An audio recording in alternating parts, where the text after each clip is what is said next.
Muy buenas a todos amigos y amigas, sean bienvenidos a una nueva entrega de estos podcasts. Y bueno, el día de hoy les traigo un tema muy interesante que la verdad estos meses he estado muy empapado de este tema y digo yo, pues sería excelente compartirles a mis grandes seguidores la experiencia que he tenido con estas herramientas, la cual es VirtualBox y Docker. En este caso quiero hablar un poco sobre esto para aquellas personas que, bueno, hay personas que siguen mi curso de Spring Boot que la verdad es totalmente gratuito, te invito a que vayas. Y en ese curso hasta ahorita hemos trabajado con lo que son aplicaciones web. Ok, estas aplicaciones web están inscritas en Java. Igual, utilizando Spring puedes utilizar si tú quieres Kotlin o puedes utilizar Groovy. Entonces acá la pregunta muy interesante es cuando nosotros vamos a poner en despliegue estas aplicaciones. Nosotros sabemos que a la hora de poner en despliegue, pues bueno, puedes venir y poner un Linux, un Ubuntu y bueno, ya tenés, corres el jar, o sea, primero empaquetas con el Maven, corres tus testing, te aseguraste que esté todo correctamente, incluso si alguno por ahí tiene Jenkins y tiene su Git sincronizado, sabemos que lo que hace Jenkins es que se descarga el código de Git, lo compila, ya pues esto podemos utilizar el script de Bash, de Linux, y luego cuando nuestra aplicación comienza a compilarse, se hace testing, se hace todo, bueno, entonces viene la hora del despliegue. ¿Cómo vamos a desplegar esta aplicación? Bueno, comúnmente he visto que muchas personas utilizan lo que es, bueno, yo en mi caso cuando comenzaba a hacer despliegues, los hacía así, con Java, menos jar y le colocaba el jar y comenzaba a ejecutarse la aplicación. Y ya hacía, pues ya probábamos, hacíamos análisis. Claro que antes se escriben los test unitarios, que la verdad el último video de mi curso de Spring Boot, en el video número 34, hablamos un poco de testing con lo que son los repositorios. Entonces, bien, cuando nosotros ponemos esta aplicación así, pasa que, por ejemplo, yo en mi caso, yo sé que ya mi aplicación está totalmente probada y bueno, está bien, corre mi aplicación perfectamente. Pero ahora, viene la pregunta, ¿y qué pasa cuando tienes, vaya, por ejemplo, una arquitectura de microservicios y tienes muchos microservicios y necesitas hacer despliegue de estos? Entonces, imagínate que tienes una aplicación, no sé, siempre ya puede ser Spring Boot, puede ser también VertX, cualquier otro framework, no necesariamente en Java, pero puede ser en Node.js también. Entonces imagínate que tienes una aplicación la cual está escrita en estos lenguajes y cada una de ellas, cada aplicación, o sea, cada parte de tu backend, desenvuelve una parte de algo más grande. Por ejemplo, imagínate que tienes una aplicación de un e-commerce y tienes un microservicio inscrito en Java para hacer el procesamiento de pagos. No sé, de repente te gustó. Y luego tienes el Node.js para la parte de chats y notificaciones. Vamos a suponer así, porque como también es asíncrono, aunque Java también se puede hacer eso. Pero imagínate que tienes una aplicación así. Entonces, la pregunta es, a la hora de desplegar estas aplicaciones que son orientadas a microservicios, ¿qué es lo que necesito? Nosotros sabemos que a veces queremos que estos estén de manera aislada. Cuando digo aislada, imagínense cuando yo les decía que hacía el Java-jar, o sea, que corría mi aplicación en mi computador, o sea, en un servidor Linux, Ubuntu, porque a mí me gusta usar mucho Ubuntu.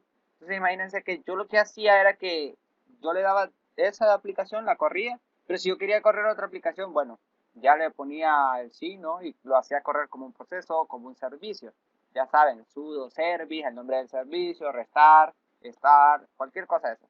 El detalle está que la pregunta aquí muy interesante era qué pasaba cuando yo quería otro servicio, pero que corriera de manera aislada, es decir, que no corriera junto con el servicio que yo ya tenía inscrito. No sé, por ejemplo, algo que hacemos muy común en Spring Boot cuando estamos en arquitectura de microservicios son que los puertos sean aleatorios, aunque igual no son prácticas muy buenas por el hecho de que hay que tener todos los puertos abiertos. También la pregunta aquí viene a ser, entonces yo cómo haría, qué tendría que hacer en este caso.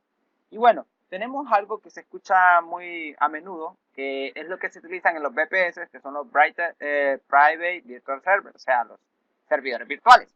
En este caso tenemos, por ejemplo, que bueno, ahí utilizan herramientas como VMware o VirtualBox, que lo que hacen es que simulan todo el sistema operativo completo.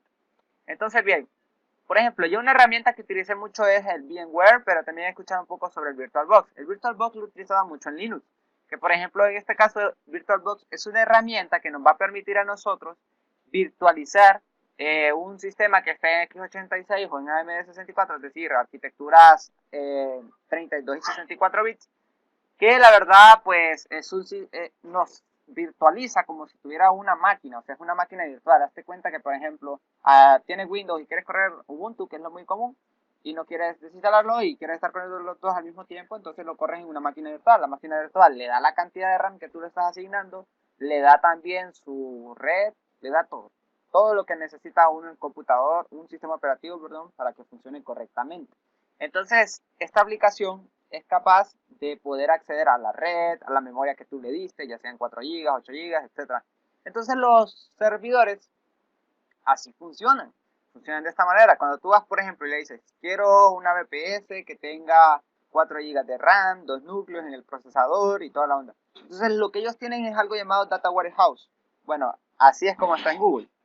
Así como está en Google. Entonces, los Data Warehouse lo que son supercomputadores muy grandes que lo que tienen es que tienen cantidades de RAM muy grandes. Por ejemplo, 300 gigas, 1 TB de memoria. Y imagínate que tienen un montón de plaquitas. Entonces son un Data Warehouse. La verdad es que es súper grandísimo. Es una computadora muy grande.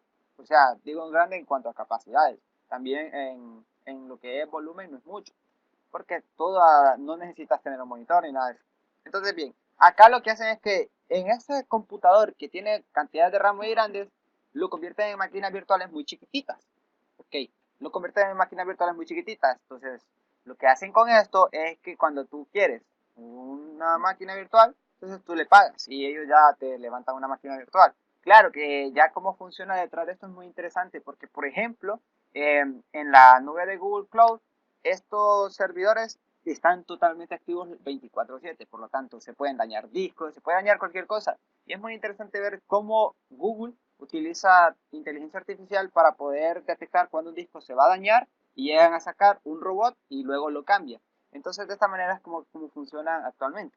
Entonces bien, ¿qué pasa? Que a nosotros nos interesa mucho a veces identificar esto porque ahora imagínate que tú contratas una VPS de unos 32 GB de RAM y en esa VPS de 32 GB de RAM porque te sale más barato, no sé, por cualquier otra razón, tú quieres correr así de manera aislada, o sea, imagínate que por ejemplo tienes 4 microservicios o 4 aplicaciones o como pasa comúnmente cuando trabajamos con monolitos, tienes un sistema de tal cosa o una página web tipo WordPress y cuando llega un cliente nuevo te dice, David, yo quiero que me des una máquina, quiero que hagas mi página web en WordPress y tú lo que haces es que te levantas una máquina virtual y la instalas o la instalas en un solo contenedor, perdón, una sola máquina y tienes el virtual host. Pero igual, imagínate que lo quieres hacer automatizado, que quieres hacer algo que sea, porque por ejemplo, tú le quieres limitar los recursos. O sea, tú quieres que, por ejemplo, el WordPress de tu tío, de tu sobrino, no sé, de tu cliente, solo tenga, por ejemplo, 4 de RAM o 1 GB de RAM. No sé, eso va a depender. ¿Por qué quieres esto? ¿Quieres limitar los recursos? Porque imagínate que él va a tener un sitio web muy, pero muy utilizado. Entonces, no te va a convenir que metas todo en la misma página. Porque es bueno que midas y que para que el cliente tenga una mejor, o sea, sea más versátil tu precio, es que él pague por lo que están utilizando. ¿Me entiendes? Entonces imagínate que tú tienes máquinas virtuales. La verdad, tener muchas máquinas virtuales no es muy recomendable en estos casos. Entonces, para este tipo de casos, nosotros utilizamos algo que se llaman contenedores. Y aquí es donde entra la otra herramienta llamada Docker. Docker es un proyecto que automatiza el despliegue de aplicaciones. Es decir, que tú tienes, imagínate como, bueno, como yo lo veo, imagínate que tienes un barco y ese barco puede ser un servidor dedicado, que un servidor dedicado ya no es una máquina virtual, sino que es un computador que se te dio a ti para que tú puedas tener tus aplicaciones.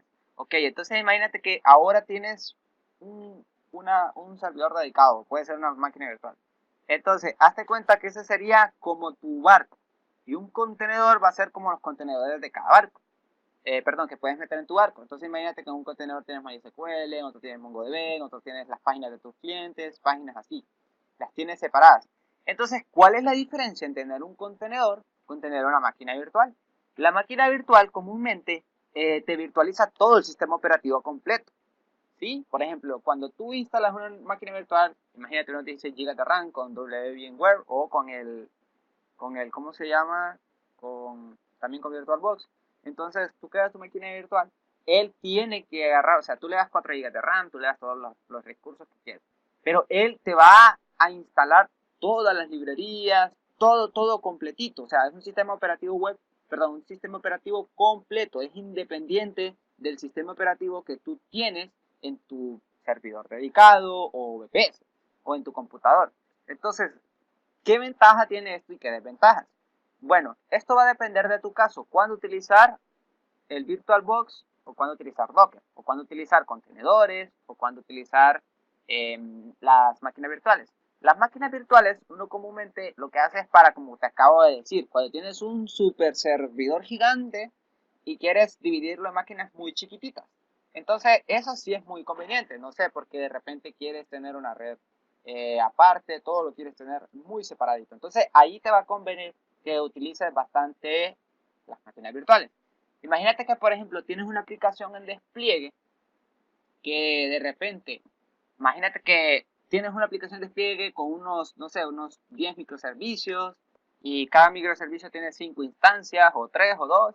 Entonces, bien, cuando tienes un caso muy especial así y tienes un servidor con VPS, no te va a salir bien porque te va a salir demasiado caro.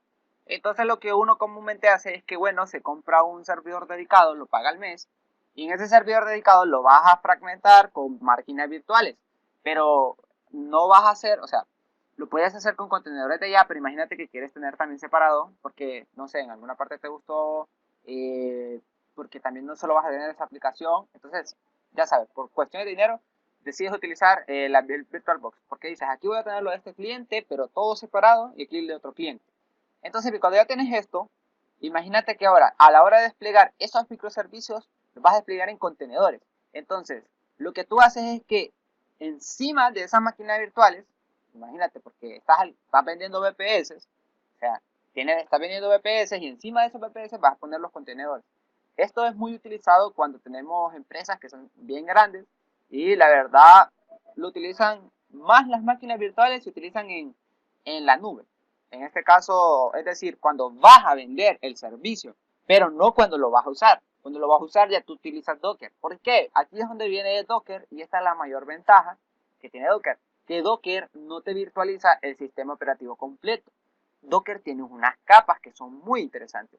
Por ejemplo, en el VirtualBox decíamos que todo se virtualizaba. Es decir, imagínate que cuando tú tienes, por ejemplo, corriendo el Windows y tú tienes otra máquina virtual corriendo también el Ubuntu y otra máquina virtual vamos a suponer que con Red Hat.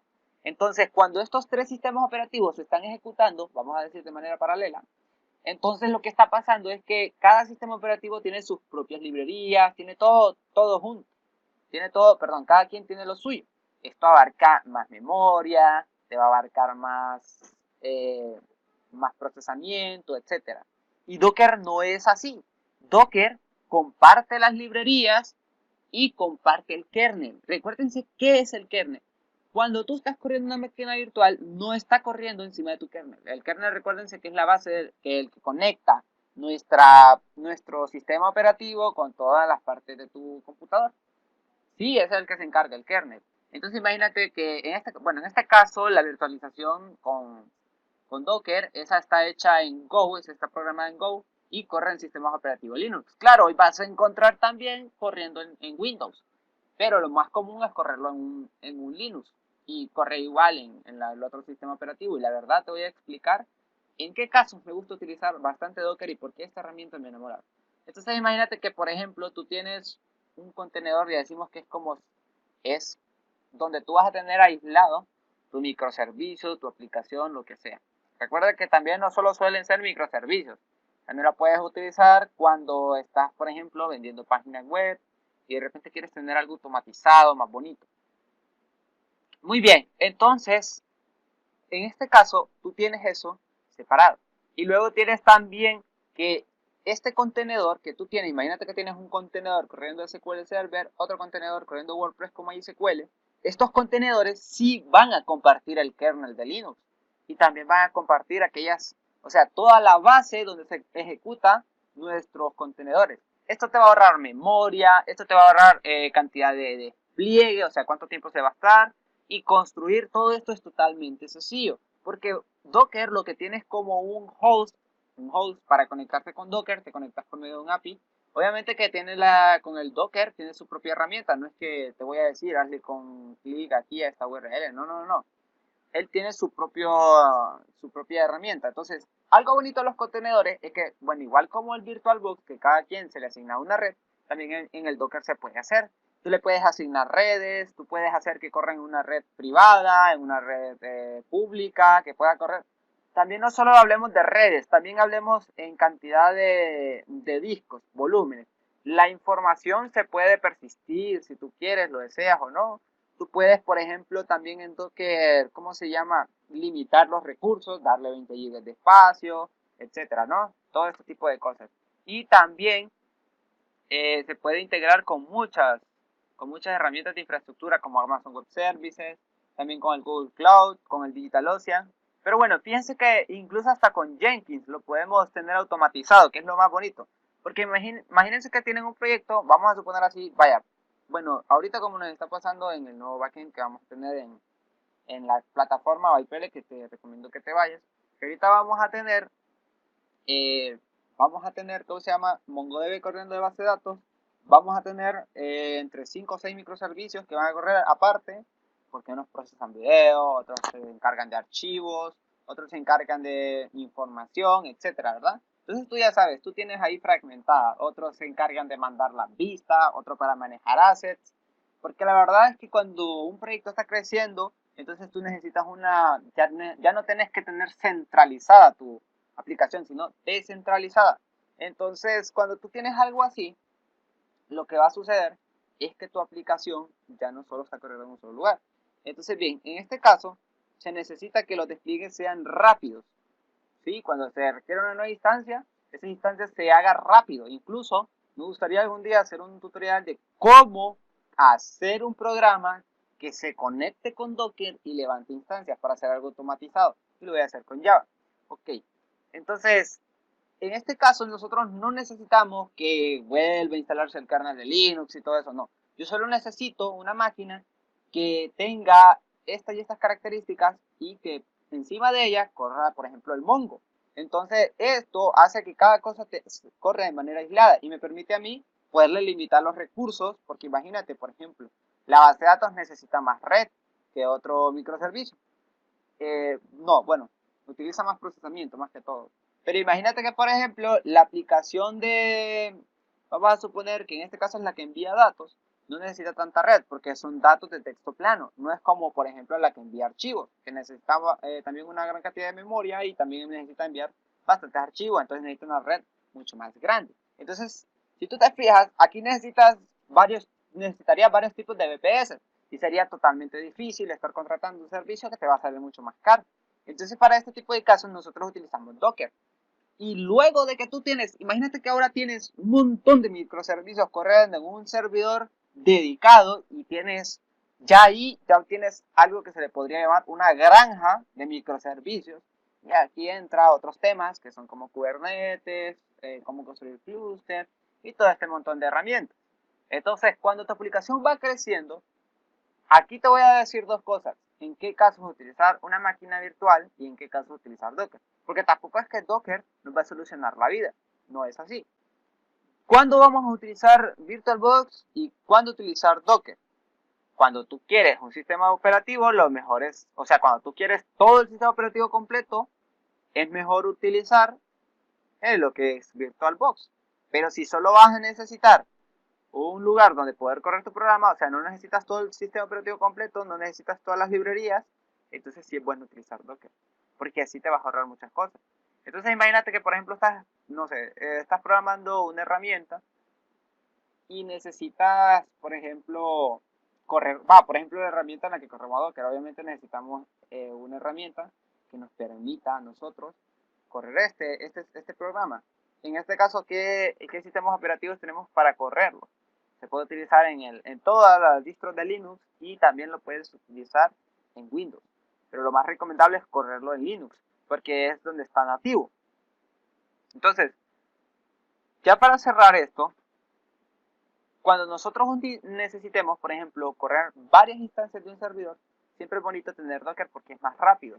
incluso para apagar una máquina, para encender una máquina, para correr. No necesitas instalar todo el sistema operativo completo. Entonces, yo en mi caso utilizo bastante el Docker cuando estoy corriendo las pruebas unitarias y todo eso. Y también en producción. Pero ya VirtualBox y VMware, pues la verdad fueron pocos los casos que tuve la experiencia de correr esta herramienta. Solo cuando estuve probando y haciendo intranets y todo eso. Pero la verdad, ya para cerrar el tema, eh, si necesitas aprender a correr esto, yo estaré haciendo un curso dentro de los próximos días. Yo te recomiendo que tú te vayas a BytePL si es que ya no está este curso. Ok, también te invito a que te suscribas a este canal para que recibas nuevos podcasts, así como el que estuvimos grabando hoy, que en este caso hablamos de las diferencias entre VirtualBox y un contenedor, o en este caso virtualización y un contenedor, así lo vamos a decir. Entonces, otra cosa también es que si te interesa mucho la programación, que en este caso el VirtualBox y todo eso viene de DevOps, no es del que se encarga de backend, sino que el que se encarga de operaciones de producción y todo eso, de desarrollo, etcétera. Entonces, en otra ocasión vamos a estar hablando de integración continua. Lo que hemos hablado más que todo fue de despliegue continuo. Entonces, espero que les haya gustado este podcast y nos vemos hasta la próxima. Antes que todo, te recomiendo que te pases por mi LinkedIn, que entres ahí y pues me sigas. Y si tienes alguna duda o algo, quieres hacerme consultoría, pues que lo hagas a través de mi LinkedIn. Así que chao, nos vemos hasta la próxima.